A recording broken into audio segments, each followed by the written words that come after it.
Pregnancy के दौरान आपके शरीर में आने वाले ये 5 खास लक्षण आपको बता सकते हैं कि आपके घर में बेटा है या फिर बेटी। हेलो दोस्तों, वेलकम और welcome back to my channel, जहां हम बात करते हैं मेकअप, ब्यूटी, ट्रेंडिंग, फैशन और मॉमी टॉक की।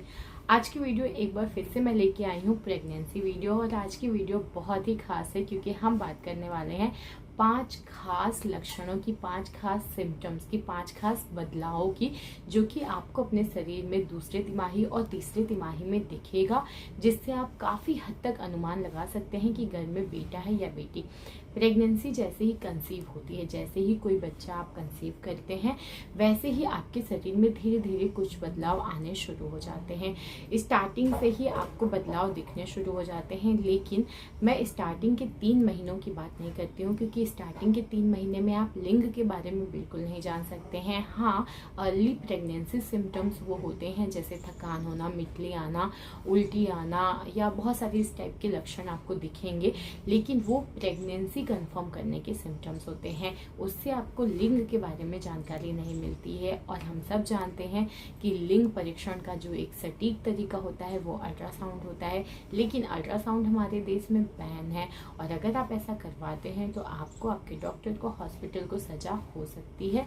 तो आज की वीडियो में हम बात करेंगे सिम्टम्स की, क्योंकि जैसे ही कोई प्रेग्नेंट होता है ना, वो साथ में ही उसके आसपास के लोग, परिवार वाले, ये तुक्का लगाना शुरू कर देते हैं कि आने वाला मेहमान लड़का है या फिर लड़की। और हर किसी के दिमाग में ये वाला क्वेश्चन आता ही है कि क्या होने वाला है, लड़का आने वाला है या लड़की। तो आज आपकी इसी उत्सुकता को दूर करने के लिए मैं 5 खास लक्षणों की बात करूंगी। बहुत ही खास सिम्टम्स हैं, और अगर आपको ये लक्षण अपने शरीर में दिखते हैं तो ये काफ़ी हद तक आपकी मदद कर सकते हैं ये जानने में कि घर में बेटा है या बेटी। एक बात मैं पहले ही बता दूं, मैं या मेरा चैनल लिंग परीक्षण को बढ़ावा नहीं देते हैं, लेकिन ये जो वीडियोज़ मैं बनाती हूँ वो आपकी उत्सुकता को थोड़ा कम करने के लिए।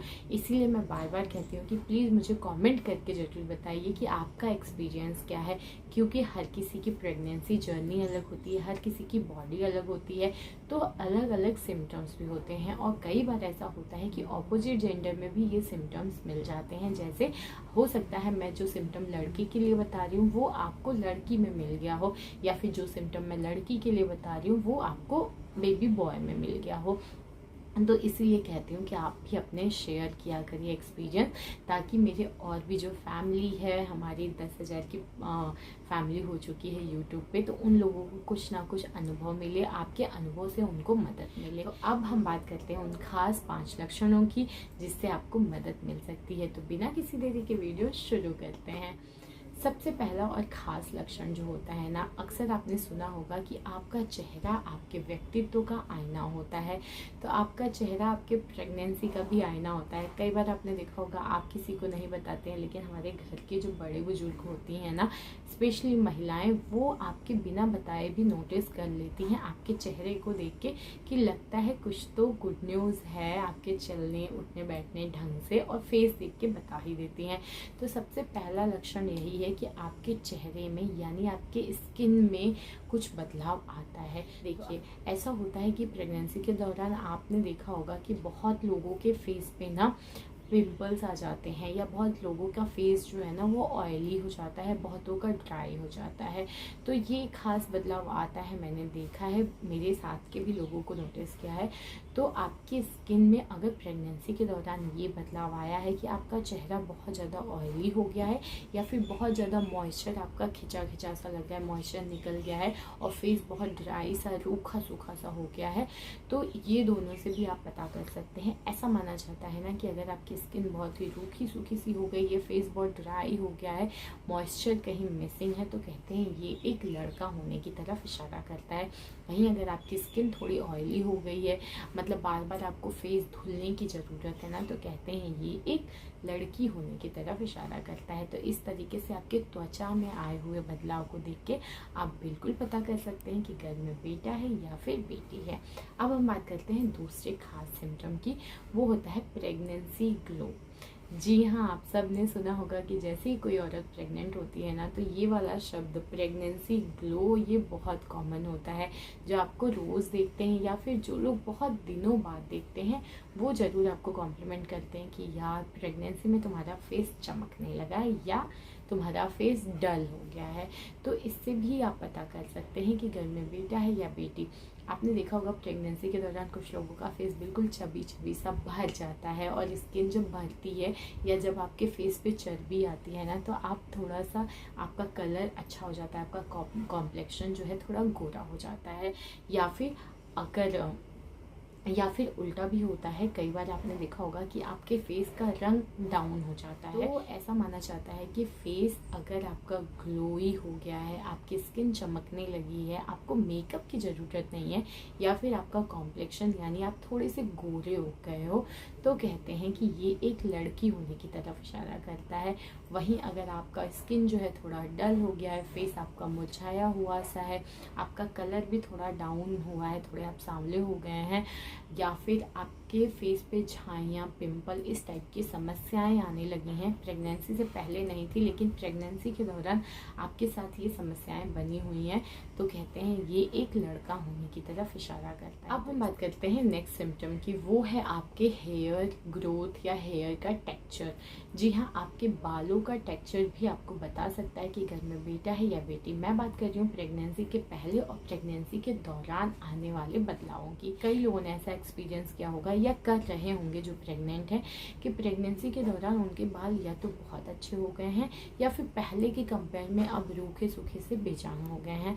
तो देखिए, इससे हम ऐसे पता कर सकते हैं कि पुराने लोगों की ये मान्यता है कि अगर घर में बेटा होता है ना, तो आपके बाल के जो टेक्सचर होते हैं वो काफ़ी अच्छा हो जाता है, आपके बाल की क्वालिटी अच्छी हो जाती है, उसका ग्रोथ काफ़ी अच्छा हो जाता है, आपके बाल मतलब शाइनी हो जाते हैं। और मैं सिर्फ बाल मतलब सिर के बाल की बात नहीं कर रही हूँ, हो सकता है आपके पूरे बॉडी में आपके आईब्रोज, पैर, हाथ, इनके जो बाल हैं ना, वो थोड़ा तेज़ी से ग्रो कर रहे हैं। जहाँ आपको महीने में एक बार वैक्सीन की ज़रूरत पड़ती थी, वो हो सकता है महीने में 2 बार आपको वैक्सीन की ज़रूरत पड़ रही हो। तो आपके बालों का ग्रोथ अच्छा हो जाता है। प्लस अगर आपके बालों की बात करूँ, हेयर ग्रो मतलब सर के बालों की, तो उसका टेक्सचर बहुत अच्छा हो जाता है, शाइनी हो जाता है, हेल्दी बाल दिखने शुरू हो जाते हैं। वहीं ऑपोजिट अगर होता है, आपके हेयर ग्रोथ या तो पहले जैसे ही हैं जैसा प्रेगनेंसी से पहले था, या फिर आपके हेयर फॉल की समस्या बढ़ गई है, आपके बाल बिल्कुल रूखे सूखे बेजान से लगने लगे हैं, ऐसा लग रहा है इसके बालों से जैसे मॉइस्चर चला गया है, शाइन चला गया है, तो कहते हैं ये एक लड़की होने की तरफ इशारा करता है। नेक्स्ट सिम्टम की अगर मैं बात करूँ तो वो है आपके पैरों का टेम्परेचर और पैरों का साइज। जी हाँ, ये जो आपके पैरों में 2 बदलाव आते हैं ना, इससे भी आप पता कर सकते हैं कि घर में बेटा है या बेटी। देखिए, ऐसा माना जाता है कि घर में अगर बेटा होता है ना, तो आपका जो पैरों का टेम्परेचर या फिर आप कह सकते हैं पैर के तलवे जो है ना, वो आपके बॉडी के टेम्परेचर के कंपेयर में थोड़े ठंडे होते हैं। तो टेम्परेचर पैरों का अगर कम है, आपको लगता है मेरे शरीर के हिसाब से मेरे पैर ज़्यादा ठंडे रहते हैं, तो कहते हैं ये एक लड़का होने की तरफ इशारा करता है। वहीं अगर आपके पैरों का टेम्परेचर जो है वो आपकी बॉडी के टेम्परेचर से ही मैच कर रहा है, बिल्कुल सेम है, तो कहते हैं ये एक लड़की होने की तरफ इशारा करता है। अब हम बात कर रहे हैं साइज की, तो ऐसा माना जाता है कि प्रेगनेंसी के दौरान अगर आपके पैरों का साइज थोड़ा बढ़ गया है, बढ़ने का मतलब अब पैर तो नहीं बदल जाएंगे, लेकिन स्वेलिंग हो जाती है, सूजन हो जाता है। सूजन होने की वजह से आपके पैरों का साइज बढ़ जाता है, आपको अपने चप्पल बदलने पड़ते हैं, स्लीपर आपको 1-2 साइज अप करना पड़ता है। तो अगर आपके साथ ऐसा हो रहा है कि पैरों में बहुत ज़्यादा सूजन रहती है, आपके पैरों का साइज बढ़ गया है, आपको अपने स्लीपर का साइज चेंज करना पड़ा है, तो ये एक लड़की होने की तरफ इशारा करता है। वहीं अगर आपको स्वेलिंग नहीं है पैरों में, पैरों का साइज आपका पहले से थोड़ा बहुत अगर ऊपर नीचे हुआ है, तो उसमें कोई दिक्कत नहीं है, लेकिन अगर बहुत ज़्यादा अंतर, आपको 1-2 साइज का अंतर हो गया है, तो लड़की होने की तरफ इशारा करता है। वहीं अगर आपका साइज 19-20 का है या फिर नहीं है, जैसा पहले था वैसा ही है, तो कहते हैं ये एक लड़का होने की तरफ इशारा करता है। अब हम बात करते हैं नेक्स्ट सिम्टम की, वो होता है सिर दर्द। जी हाँ, सिर दर्द की समस्या बहुत कॉमन होती है। आपने देखा होगा पूरी प्रेगनेंसी में बहुत सारी औरतों को ना पूरे 9 महीने सिर में दर्द रहता है। यहाँ तक कि अगर पहले प्रेगनेंसी से पहले उनको सिर दर्द की समस्या नहीं हुआ करती थी, लेकिन प्रेगनेंसी के दौरान आपके साथ ऐसा हो रहा है कि आपको अक्सर सिर में दर्द रहता है। मैं ये नहीं कह रही हूँ कि पूरे टाइम 24 घंटा आपके सिर में दर्द हो, नहीं, लेकिन फ्रिक्वेंसी उसकी तेज हो गई है। पहले नहीं रहता था, था अब रहता है, या फिर पहले बहुत कम रहता था लेकिन अब उसकी फ्रीक्वेंसी बढ़ गई है। हफ्ते में जहाँ एक बार होता था वहाँ 2-3 बार हो रहा है, तो भी कहते हैं ये एक लड़का होने की तरफ इशारा करता है। तो इस तरीके से आपके सिर दर्द की समस्या से भी आप अनुमान लगा सकते हैं। तो ये कुछ खास सिम्टम है, कुछ खास बदलाव हैं जो कि दूसरे तिमाही और तीसरे तिमाही में आपको अपने शरीर में दिखेगा, और इससे आप काफ़ी हद तक पता कर पाएंगे कि आपके घर में बेटा है या फिर बेटी है। तो उम्मीद करती हूँ आज की वीडियो अच्छी लगी हो, इन्फॉर्मेटिव लगी हो। वीडियो अच्छी लगी हो तो लाइक शेयर कमेंट करिए, चैनल को प्लीज़ सब्सक्राइब कर लीजिए। मिलते हैं नेक्स्ट वीडियो में, तब तक के लिए बाय।